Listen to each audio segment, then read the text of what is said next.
So hi எல்லாருக்கும். So எல்லோரும் எப்படி இருக்கீங்க? ஸோ இந்த வீடியோவில் வந்து பார்த்தீங்கன்னா நம்ம என்ன பார்க்க போகிறோம்னா ஸ்டாக் மார்க்கெட்னா என்ன அப்படிங்கிறத வந்து பார்க்க போகிறோம். ஸோ வீடியோக்குள்ளே போகிறதுக்கு முன்னாடி நம்ம சேனலுக்கு புதுசாக வந்ததுங்க லைக் பண்ணி சப்ஸ்கிரைப் பண்ணிடுங்க. ஸோ வாங்க வீடியோக்குள்ள போகலாம்.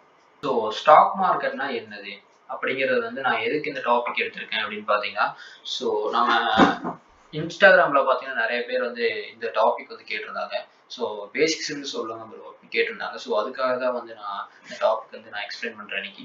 ஸோ ஸ்டாக் மார்க்கெட்டை பற்றி நிறைய பேருக்கு வந்து பிகினர்ஸாக இருக்கு, நிறைய பேருக்கு வந்து தெரியல. அதுவுமே ஸ்டாக் மார்க்கெட்னா என்னன்னே தெரியாமல் நிறைய பேர் ட்ரேடிங் பண்ணிட்டு இருக்காங்க. ஸோ அதெல்லாமே வந்து கேம்பிளிங் தான். ஸோ கேம்பிளிங் என்னது சூதாட்டம். சூதாட்டத்துல நீங்க காசு போட்டீங்கன்னா ஒரு நாள் வரும், இன்னொரு நாள் ஃபுல்லா போயிடும். ஓகேங்களா? ஸோ சூதாட்டத்துல வந்து லாஸ் பண்ணவங்க நிறைய பேர் இருக்காங்க. ஸோ அதே மாதிரி ஸ்டாக் மார்க்கெட்ல லாஸ் பண்ணவங்க நிறைய பேர் இருக்காங்க.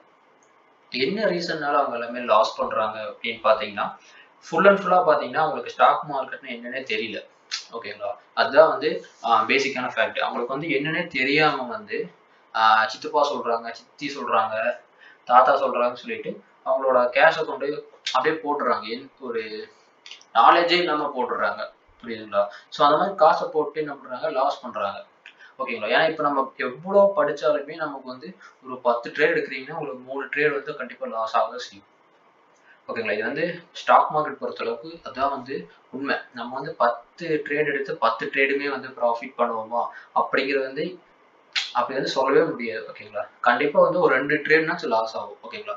அந்த லாஸ் வந்து அந்த ப்ராஃபிட் வந்து ஓவர் கம் பண்ணக்கூடாது. ப்ராஃபிட் வந்து லாஸ் ஓவர் கம் பண்ணணும். அதான் வந்து நம்ம பார்க்க வேண்டிய முக்கியமான விஷயம். ஓகேங்களா? ஓகே. ஸோ இதனாலதான் பாத்தீங்கன்னா நிறைய பேர் வந்து ஸ்டாக் மார்க்கெட் லாஸ் பண்றாங்க. ஸோ அதுக்கான ஒரு வீடியோ தான் இது. இப்போ வந்து ஸ்டாக் மார்க்கெட்னா என்ன அப்படின்னு பாத்தீங்கன்னா, இப்போ வந்து நீங்களும் நானும் வந்து ஒரு ஸ்டார்ட் அப் கம்பெனி ஆரம்பிக்கிறோம். ஓகேங்களா? ஸோ ஒரு ஸ்டார்ட் அப் கம்பெனி ஆரம்பிக்கிறோம் அப்படின்னா வந்து ஃபர்ஸ்ட் ஆஃப் ஆல் நம்ம பார்க்க வேண்டிய விஷயம் வந்து கேஷ் இன்வெஸ்ட்மெண்ட். ஓகேங்களா? இப்போ உங்ககிட்டயோ என்கிட்டயோ வந்து கேஷ் இல்லை, இன்வெஸ்ட்மெண்ட்டுக்கு மணியே இல்லை அப்படின்னா நம்ம என்ன பண்ணுவோம்? ஒரு பேங்கோ இல்லை வந்து யாராவது இன்வெஸ்டர் வந்து தேடுவோம். கரெக்டுங்களா? ஸோ அந்த மாதிரி வந்து நம்ம கம்பெனியை பிலீவ் பண்ணி நம்ம கம்பெனி பிளான்ஸ் அப்புறம் வந்து இது ப்ராஃபிட்ல போகுமா, அப்புறம் வந்து இது வந்து ஃபியூச்சர்ல வந்து இந்த கம்பெனி வந்து பெரிய லெவலில் டச் ஆகுமா, பெரிய லெவலில் போகுமா, ஸோ அது எல்லாமே வந்து அனலைஸ் பண்ணிட்டு ஒருத்தர் வந்து நம்ம இன்வெஸ்ட் பண்ணுவாங்க தெரியுமா? ஸோ அவங்க பேர் தான் வந்து ஏஞ்சல் இன்வெஸ்டர்ஸ். ஸோ அந்த ஏஞ்சல் இன்வெஸ்டர்ஸ்க்கு வந்து ரிஸ்க் அதிகம் தான். ஸோ வந்து ஒருவேளை கம்பெனி ஃப்ளாப் ஆனாலும் உங்களுக்கு லாஸ் ஆகிறதுக்கான நிறைய சான்சஸ் இருக்கு. ஸோ ஃபார் எக்ஸாம்பிள் இப்போ வந்து டெஸ்லா கம்பெனி எடுத்துக்கோ. ஓகேங்களா? ஸோ டெஸ்லா கம்பெனி வந்து எலான் மஸ்க் வந்து ஒரு இன்வெஸ்டர். ஓகேங்களா? ஸோ அந்த மாதிரி அவருக்கு வந்து சில பர்சன்டேஜ் ஷேர் வந்து டெஸ்லால இருக்கு. ஓகேங்களா? இப்போ வந்து ஒரு ஃபார் எக்ஸாம்பிள் சொல்றேன், நான் ஒரு 10% வந்து ஷேர்ஸ் வந்து டெஸ்லாவோட ஷேர்ஸ் வந்து எலான் மஸ்க் இருக்குன்னு வச்சுக்கோ. ஓகேங்களா? So one of investor, one of owner வந்து எலான் மஸ்க். இதுல டெஸ்லா. ஓகேங்களா? ஸோ அதே மாதிரி இப்போ வந்து நம்ம கம்பெனி பேர் வந்து நான் ஃபார் எக்ஸாம்பிளுக்கு வந்து ஏன்னு வச்சுக்கிறேன். ஓகேங்களா? ஸோ இப்போ நம்ம கம்பெனி பேர் வந்து ஏ. இந்த ஏ கம்பெனிக்கு பார்த்தீங்கன்னா இன்வெஸ்டர் தேடுறோம். ஓகேங்களா? இன்வெஸ்டர் வந்து கிடைச்சிட்டாங்க. ஒரு நம்ம கிட்ட வந்து நம்ம கம்பெனி நம்மளோட ஐடியாஸ் எல்லாமே அவங்க கேட்டுட்டாங்க. ஸோ எல்லாமே அனலைஸ் பண்ணிட்டாங்க. கம்பெனி வந்து நல்லா க்ரோ ஆக போகுது அப்படின்னு சொல்லிட்டு நம்மளோட ஐடியா பார்த்தீங்கன்னா ஒரு எலக்ட்ரிக் வெஹிக்கிள்னு வச்சுக்கோம். ஓகேங்களா? ஸோ ஃபியூச்சர் வந்து எலக்ட்ரிக் வெஹிக்கிள் வந்து நல்லா போக போகுது. ஸோ அந்த ஐடியாவே நம்ம எடுத்துப்போம்.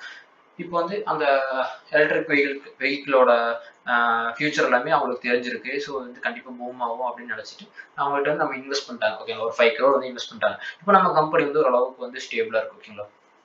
ஸோ இதே மாதிரி தான் இன்னொருத்தங்க இருக்காங்க. அவங்க பேர் வந்து வெஞ்சர் கேபிட்டலிஸ்ட். ஓகேங்களா? Venture capitalist. ஸோ அவங்க என்ன பண்ணுவாங்க, விசி அப்படின்னு சொல்லுவாங்க. ஸோ நீங்க சூரரை போற்று படத்துல கூட சூர்யா வந்து இந்த வெஞ்சர் கேபிட்டலிஸ்ட் தான் வந்து தேடிட்டு இருப்பாரு. ஸோ அந்த பேஸ் பண்ணி தான். ஸோ இவங்க என்ன பண்ணுவாங்க அப்படின்னு பாத்தீங்கன்னா, அவங்ககிட்ட வந்து நிறைய இன்வெஸ்டர்ஸ் இருப்பாங்க, ரொம்ப நிறைய கேஷ் இருக்கு உங்ககிட்ட. ஆனா எதுல இன்வெஸ்ட் பண்றது, எதுல வந்து அவங்களோட கேஷ் வந்து இன்வெஸ்ட் பண்றது அப்படிங்கிற ஐடியா வந்து இருக்காது. அவங்களுக்கு ஒரு ப்ராசஸ், அதாவது ஒரு பாத் இருக்காது. ஓகேங்களா? ஸோ இவங்க என்ன பண்ணுவாங்க அப்படின்னு பார்த்தீங்கன்னா, இந்த மாதிரி ஐடியாஸ் எல்லாமே வெல்கம் பண்ணுவாங்க. ஸோ நம்ம போய் இந்த மாதிரி என்னோட ஏங்கிற கம்பெனி வச்சுட்டு நான் வந்து இந்த மாதிரி ஒரு 5 இயர்ஸ்க்கு அப்புறம் வந்து என்னோட கம்பெனி வந்து இந்த அளவுக்கு இருக்கும், என்னோட ஃபியூச்சர் பிளான்ஸ் எல்லாமே இப்படி இருக்கு, ஸோ என்னோட இந்த மாதிரி வந்து இந்த ஸ்டேஷன்ஸ்ல வந்து நான் கம்பெனி ஓப்பன் பண்ண போறேன், இந்த மாதிரி வந்து வெஹிக்கிள்ஸ் எல்லாமே நிறைய பேர் ஃபியூச்சர்ல பீப்புள்ஸ் வந்து வாங்குவாங்க அப்படின்னு சொல்லிட்டு நம்ம கம்பெனியோட ஐடியாஸ் எல்லாமே ஃபுல் அண்ட் ஃபுல்லா எக்ஸ்பிளைன் பண்ணிட்டு அதுக்கப்புறம் போய் நம்ம இந்த மாதிரி எங்களுக்கு வந்து இப்போ கேபிட்டல் தேவைப்படுது, இல்லை இன்வெஸ்ட்மெண்ட் தேவைப்படுது அப்படின்னு சொன்னோம்னா அவங்களுக்கு வந்து நம்மளோட கேஷ் வந்து கொடுப்பாங்க. ஓகேங்களா? அதாவது விசி வந்து நமக்கு கொடுப்பாங்க. வென்ச்சர் கேபிட்டலிஸ்ட் ஓகேங்களா. விசி வந்து நம்மளுக்கு கொடுப்பாங்க கேஷ் ஓகேங்களா. இது வந்து ஒன் ஆஃப் இன்வெஸ்ட்மெண்ட் ஓகேங்களா, கம்பெனிக்கு இன்வெஸ்ட்மெண்ட் ஓகேங்களா. ஸோ இதை வச்சு இந்த ஒரு 10 கோடி கொடுக்குறாங்க, 10 கோடி வச்சு நம்ம வந்து ட்ரேட் பண்ணுவோம் ஓகேங்களா. ஸோ அந்த மாதிரி 10 கோடி வச்சு நம்ம ட்ரேட் பண்ணுவோம். சாரி 10 கோடி வச்சு நம்ம வந்து என்ன பண்ணுவோம், நம்மளோட கம்பெனி வந்து டெவலப் பண்ணுவோம் ஓகேங்களா. இது வந்து ஒன் ஆஃப் தி இன்வெஸ்ட்மெண்ட் சொல்லலாம். ஸோ அதே மாதிரி வந்து தேர்டு விஷயம் தான் என்னன்னு பார்த்தீங்கன்னா, நம்மளுக்கு வந்து ஸ்டாக் மார்க்கெட் ஓகேங்களா. அதாவது ஐபிஓன்னு சொல்லுவாங்க, இந்தியன் பப்ளிக் ஆஃபரிங் அப்படின்னு. என்னன்னா ஐபிஓ, அதாவது இப்போ நீங்க ஒரு கம்பெனி, நம்ம ஏ கம்பெனி வச்சுக்கோங்களேன். நம்ம ஏ கம்பெனி என்ன பண்ணுதுன்னா, நமக்கு வந்து இன்னொரு பெரிய லெவலான அமௌண்ட் தேவைப்படுது. அதாவது 5 கோடி 10 கோடி இல்லை, நம்மளுக்கு வந்து ஒரு 200 கோடி தேவைப்படுது. நம்ம கம்பெனி வந்து எக்ஸ்பேண்ட் பண்றோம். அதாவது பார்த்தீங்கன்னா, இப்போ நம்ம கம்பெனி வந்து தமிழ்நாட்டில் மட்டும் இருக்குன்னு வச்சுக்கோங்களா. நம்ம கம்பெனி வந்து டெல்லியில, மகாராஷ்டிராவில், கர்நாடகாவில், கேரளாவில், அப்புறம் பார்த்தீங்கன்னா பஞ்சாப்ல, ஹரியானால, இந்த மாதிரி கொல்கட்டால, இந்த மாதிரி வந்து பார்த்தீங்கன்னா எல்லா இடத்துலையுமே வந்து நம்ம கம்பெனி வந்து எக்ஸ்பேண்ட் பண்ண போகிறோம். நம்ம பிரான்ச் வந்து எல்லாமே வந்து எக்ஸ்பேண்ட் பண்ண போகிறோம் அப்படின்னா கண்டிப்பாக நமக்கு வந்து நிறையா கேஷ் வந்து தேவைப்படும். கரெக்டுங்களா. நம்மளோட இன்வெஸ்ட்மெண்ட் வந்து நிறையா இருக்கும். அப்போ என்ன பண்ணுவாங்கன்னா, இந்த மாதிரி எவ்வளோ இன்வெஸ்ட்மெண்ட்டுக்கு வந்து வென்ச்சர் கேபிட்டலிஸ்ட்டோ இல்லை பேங்க்குக்கோ எங்கேயுமே போனால் நமக்கு இந்த அளவுக்கு அமௌண்ட் வந்து கிடைக்கவே கிடைக்காது. ஒரே ஒரு இடத்துக்கு போனால் மட்டும் தான் கிடைக்கும், அதாவது ஸ்டாக் மார்க்கெட். ஸோ ஸ்டாக் மார்க்கெட்டில் போயிட்டு நம்ம என்ன பண்ணுவோம்னா, செபின்னு ஒருத்தங்க இருக்காங்க ஓகேங்களா. அந்த செபி தான் என்ன பண்ணுவாங்கன்னா, இப்போ எல்லா கம்பெனியுமே எடுத்து அவங்களோட கேட்டகரிக்கு வந்து இவங்க வந்து கரெக்டாக இருக்காங்களா, அடாப்ட் ஆகிறாங்களா, நம்மளோட ரூல்ஸ்க்கு வந்து நம்ம ரூல்ஸ் வந்து இவங்க கரெக்டாக ஃபாலோ பண்ணுவாங்களா அப்படிங்கிறது எல்லாமே அனலைஸ் பண்ணிட்டு அப்புறம் வந்து நம்மளுக்கு அப்ரூவல் கொடுப்பாங்க ஸ்டாக் மார்க்கெட்ல என்ட்ரு ஆகுது ஓகேங்களா. ஸோ இந்த கேட்டகரி இந்த மாதிரி இதெல்லாமே வந்து கரெக்டாக இருந்தால் மட்டும்தான் அவங்க வந்து நமக்கு அப்ரூவல் கொடுப்பாங்க ஓகேங்களா. இப்போ நம்ம ஏ கம்பெனி வந்து அப்ரூவல் வாங்குறோம்னு வச்சுக்கோ ஓகேங்களா. இப்போ நம்ம ஏ கம்பெனி வந்து அப்ரூவல் வாங்கிட்டாங்க, செபிட்ட அப்ரூவல் வாங்கியாச்சு. ஸோ இப்போ நம்மளோட மொத்தமாக வேல்யூவேஷன் பார்த்தீங்கன்னா ஒரு 50 கோடி இருக்குன்னு வச்சுக்கோ ஓகேங்களா. ஸோ இந்த 50 கோடி கேல்குலேட் பண்ணி தான் நம்மளோட ஷேர் வேல்யூ எவ்வளோங்கிறது செபி வந்து டிசைட் பண்ணுவாங்க ஓகேங்களா. ஸோ இப்போ நம்மளோட 50 கோடிக்கு வந்து ஃபார் எக்ஸாம்பிள் நம்மளோட ஷேர் ப்ரைஸ் வந்து ஒரு 10 ரூபான்னு வச்சுக்கோங்களா. 10 ரூபா வந்து நம்மளோட ஷேர் ப்ரைஸ் வந்து ஸ்டார்ட் ஆகுது. நம்ம ஸ்டாக் மார்க்கெட்டில் வந்து நம்ம ஏ கம்பெனி வந்து 10 ரூபா ஷேர் ஓகேங்களா. அதுல இருந்து ஸ்டார்ட் ஆகுது, ஒரு ஷேர் வந்து 10 ரூபா அப்படின்னு ஸ்டார்ட் ஆகுதுன்னு வச்சுக்கோ ஓகேங்களா.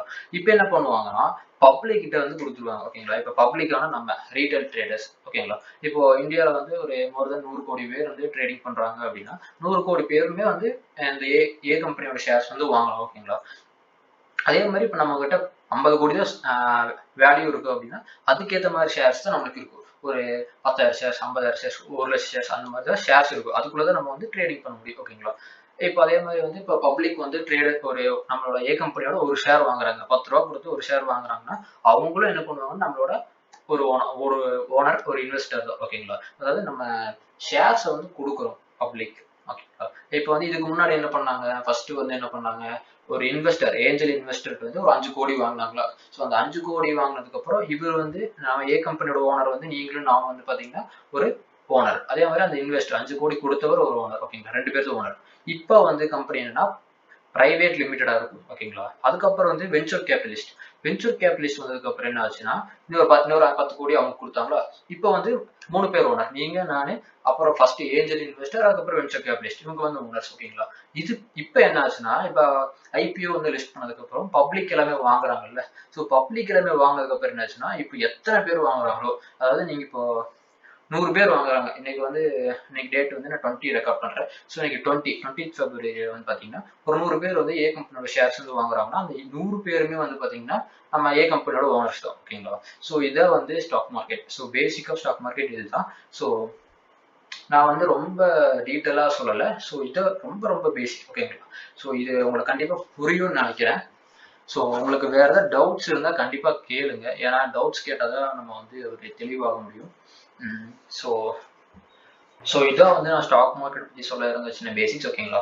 ஸோ இது வந்து ஃபுல் அண்ட் ஃபுல்லாக பேசிக் சொல்லிட்டேன் அப்படின்னு பார்த்தீங்கன்னா கிடையாது. ஸோ ஒரே வீடியோவில் வந்து எல்லாமே சொல்ல முடியாது. ஸோ இனி வர வீடியோவில் கண்டிப்பாக இதை பற்றி இன்னும் கொஞ்சம் டீட்டெயிலாக சொல்லுவேன் கண்டிப்பாக.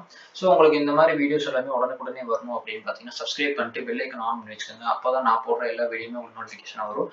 ஸோ வீடியோ பிடிச்சிருந்தா லைக் பண்ணுங்க, ஷேர் பண்ணுங்க.